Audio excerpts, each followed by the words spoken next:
अस्सलाम वालेकुम। वैसे तो हर चीज़ ड्रामा बन चुकी है, लेकिन इसी तरह जैसे ज़िंदगी ड्रामा बन चुकी है, तो पाकिस्तान और अफ़गानिस्तान के रिलेशन में इसी तरह एक ड्रामेटिकल डेवलपमेंट हुई है।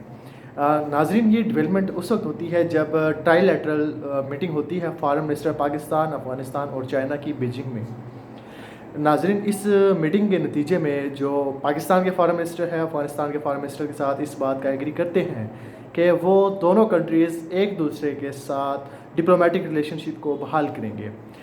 ये रिलेशनशिप उस वक्त तनाव का शिकार हो जाते हैं जब अफ़गानिस्तान में तालिबान सेटअप की रजीम आती है, चार संभालती है, तो दोनों कंट्रीज़ में बायलैटरल रिलेशनशिप बिल्कुल तनाव का शिकार हो जाते हैं। इसकी मल्टीपल रीज़न्स हैं, डिस्कस करेंगे आखिर में। लेकिन इस बात का क्रेडिट जाता है चाइना की निगोसिएशन पॉलिसी पर, उनकी डिप्लोमेसी पर। नाज़रीन, क्योंकि इससे पहले सिर्फ हैंडफुल कंट्रीज़ हैं जिन्होंने अफ़गानिस्तान के साथ सिर्फ और सिर्फ रिलेशनशिप रखे हुए हैं, वो भी एम्बेसडर लेवल पर नहीं है, सिवाय चंद एक कंट्रीज़ के। जैसा कि पाकिस्तान के भी प्रीवियसली जो रिलेशनशिप थे अफ़गानिस्तान के साथ, वो जस्ट कंसुलेट लेवल पर थे। एम्बेसडर लेवल पर जो रिलेशनशिप है वो अभी इसी एग्रीमेंट के मुलाकात के नतीजे में जो कि पॉजिटिव एक इंतहाई मतलब इवॉल्व करने में, जियोपॉलिटिक्स को इवॉल्व करने में इंतहाई सिग्निफिकेंट साबित होगा।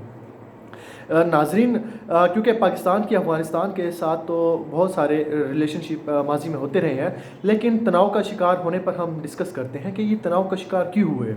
क्योंकि पाकिस्तान में अफ़गानिस्तान रजीम आने के बाद बहुत ही ज़्यादा मिलिटेंट अटैक होने लगे, तो जिनके पीछे सोफिस्टिकेटेड उनकी ट्रेनिंग थी और उनके पास जो जदीद असला था, वो सब का सब जो जिस वक्त अमेरिका ने वहाँ से इनखला किया, उनका और नेटो जो वहाँ पर लेफ़्ट कर गई थी, वो सारा का सारा असला उनकी ट्रेनिंग में और वो जो पाकिस्तान के ख़िलाफ़ इस्तेमाल कर रहे हैं, ये सब की सब है।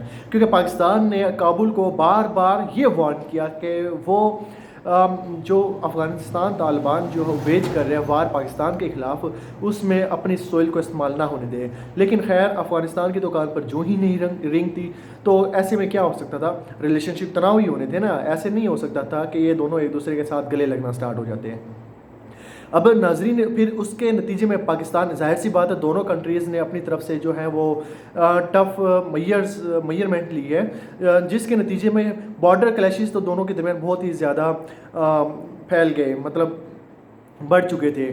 ठीक है, तो पाकिस्तान ने अब उनको लगाम डालने के लिए कहीं मतलब बॉर्डर्स को क्लोज़ किया, जिसने कहते हैं कि मज़ीद जलती आग पर नमक छिड़कने वाला काम किया है, ज़ख्मों पर नमक छिड़कने वाला काम किया है। और फिर इसके बाद पाकिस्तान में जो अफ़गानी पैदा भी हुए थे, यहाँ पले बड़े हैं, पाकिस्तान ने एक नई और इनकोहेरेंट जो पॉलिसी अख्तियार की, जिसके नतीजे में तनाव मज़ीद शिकार हो गए। जैसा कि पाकिस्तान ने 8,45,000 अफ़गानियों को उनके मुल्क में वापस भेजा। तो ये एक लूप पॉलिसी है, यानी कि क्या चीज़ है, स्ट्रेटेजिक पाकिस्तान को मार लगी है। लेकिन उसके बाद जो है ये तनाव का शिकार कंट्रीज़ जो है एक दूसरे को वार्न मैसेज वगैरह वाली गेम खेलते रहे, और इस तरह वो चलते रहे, और इस तरह इनके दरमियान इख्तलाफात बढ़ते चले गए, यहाँ तक कि इनका economic ties, trade ties, exchange वगैरह हर चीज़ बिल्कुल ड्रॉप सीन हो गया। लेकिन पहलगाम इंसिडेंट होता है, तो उससे पहले दुबई में फॉरेन सेक्रेटरी इंडिया की और फॉरेन मिनिस्टर अफ़गानिस्तान की मुलाकात होती है। तो दुनिया में और माहिरीन ये ख्याल करते हैं कि इस वक्त अफ़गानिस्तान ने और तालिबान ने डी फैक्टो लेजिटिमेट करार दे दिया है वहाँ पर जो तालिबान की रजीम है। तो ये ख्याल किया जाता था कि अब अफ़गानिस्तान का और इंडिया का बायलैटरल रिलेशनशिप बहुत ज़्यादा हो गए हैं, इसका जो कंसिक्वेंसेस है पाकिस्तान को डेफिनेटली फेस करने पड़ेंगे। लेकिन हुआ ऐसा कि यह चाइना की डिप्लोमेसी का नतीजा है कि दोनों कंट्रीज़ उनकी दोबारा एम्बेसडर लेवल पर रिलेशनशिप बहाल करने में जो है एग्री कर गए हैं। जैसा कि फॉरेन मिनिस्टर इसहाक डार ने कहा है कि यह एक पॉजिटिव मूव है, इससे इकनॉमिक टाइज हैं वो बढ़ेगा, इस तरह काउंटर टेररिज्म को और सिक्योरिटी मेजर्स को किया जाएगा, और इस तरह उनके दरमियान एक्सचेंज रेट है उसमें भी इजाफा होगा, यानी उनके जो दरमियान बॉर्डर क्लैशेस है अब